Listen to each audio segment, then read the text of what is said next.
انہوں نے بھی طاق کروار کیا، مگر آپ اور ماما تو جانتے تھے، اور وہ بھی مجھے جانتا تھا۔ And let me tell you کہ آپ ہی تھے نا جنہوں نے مجھے ایجنسی کا پتہ دیا تھا، وہی خفیہ ایجنسی جس نے میرے بابا کے قتل کے سراغ کے طور پر مجھے حدید کا نام بتایا تھا۔ مجھے یہ کہا گیا کہ صرف حدید عالم ہی حقیقت جانتا ہے۔ کیسے اور کیوں، سب کچھ صیغہ راز میں رکھا گیا۔ اس دن بھی اور آج بھی ایک بات تو طے ہے کہ واقعی حدید ہی سب کچھ جانتا ہے۔ وہ سارے جمع تفریق کر کے بیٹھی تھی۔ محمود آغا کو کوئی شائبہ نہ رہا کہ یہ حدید کی ہی بیوی ہے۔ تو پوچھ اپنے اس بے مروت اور گدے شوہر سے، ہمیں کیوں سولی پر لٹکا رہی؟ وہ سخت نالاں ہوئے تھے۔ دیکھیں، مانا کہ آپ میرے بابا کے بھی بابا ہیں، مگر حدید کو گدھا کہنے کا کوئی حق نہیں آپ کو۔ اس نے فرما بردار بیوی کی طرح خاوند کی طرفداری کی تو محمود آغا ششدر ہی رہ گئے۔ بے وقوف، اڑ کر کہتے انہوں نے فون کاٹ دیا۔ زخرف نے جل بھن کر اسکرین کو دیکھا جو بند ہونے کے ساتھ ہی دوبارہ چمکنے لگی تھی۔ ابھی وہ پچھلے پس منظر سے نکلی نہ تھی کہ فرد کی چہکتی آواز سماعت سے ٹکرائی تھی۔ باس، کدھر ہیں آپ؟ خیریت؟ جلدی بتائیں نا مجھے، آپ کہاں ہیں؟ ذرا صبر کی امید نہ تھی اس سے۔ میں اپنے دوست کے گھر، ایڈریس بھیجیں۔ فرد، ابھی مجھے سوشل میڈیا ڈسکس نہیں کرنا اور نہ ہی وائرل ہونے کی کوشش کرنی۔ اس نے کن پٹی مس لی۔ چائے کی طلب ہونے لگی۔ ارے کچھ اور بات کرنی۔ اچھا بھیج رہی ہوں۔ پتہ بھیج کر وہ کچن میں آئی تھی اور جسمین کو چائے بنانے کا کہہ کر لاؤنج میں آ کر بیٹھ گئی۔ 15 منٹ بعد وہ اس کے دروازے پر موجود تھی۔ جسمین نے دروازہ کھولا تو مزید ایک اجنبی لڑکی کو دیکھ کر اس کا دماغ گھوم گیا تھا۔ کہاں عرصے سے گھر میں صرف مرد ہی دیکھتے کو ملتے اور اب یہ خواتین دیکھ کر انہیں یہ گھر کم اسائلم زیادہ لگنے لگا تھا۔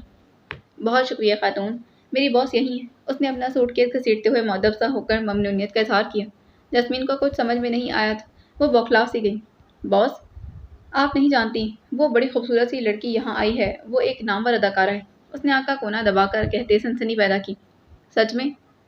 ہاں نا، یہ دیکھیں۔ اس نے باقاعدہ زخرف نور کا اکاؤنٹ کھول کر جسمین کے کھلے منہ کو مزید کھلوا دیا۔ مجھے تو آٹوگراف لینا چاہیے۔ وہ فوری متاثر بھی ہو گئی۔ فرد اپنے منصوبے کو مکمل طور پر پورا ہوتا دیکھ کر شاطر سا مسکرائی تھی۔ جائیں، کاپی پینسل لے کر آئیں۔ یہ لڑکی جلدی ہاتھ نہیں آتی۔ جو ہی جسمین ہٹی وہ سیدھا لاؤنج میں داخل ہو گئی۔ ہیلو باس، وہ جو چائے پی رہی تھی اس نے سر اٹھا کر اسے دیکھا۔ کیا کہنا ہے فرد؟ جلدی کہو اور جاؤ۔ بیزار اور تھکاوٹ سے بھرپور لہجے میں اس نے باقاعدہ شٹ اپ کال دی تھی۔ میں جانے کے لیے تھوڑی آئی ہوں۔ شوق سا کہتے وہ دھڑام دوسرے صوبے پر جا کر بیٹھ گئی۔ نور کی نظر اس کے سامان پر تھی۔ یہ سوٹ کیس؟ ایبرو چکاتے پوچھا۔ اس ہوٹل میں رہ کر میرا سارا بجٹ آؤٹ ہو گیا۔ نور فوری سیدھی پر تم نے کہا کہ تمہارے دوست نے وہ کمرہ بک کروایا۔ بے وفا نکلا دوست، مفاد پورا ہوتے ہی کمرہ واپس لے لیا۔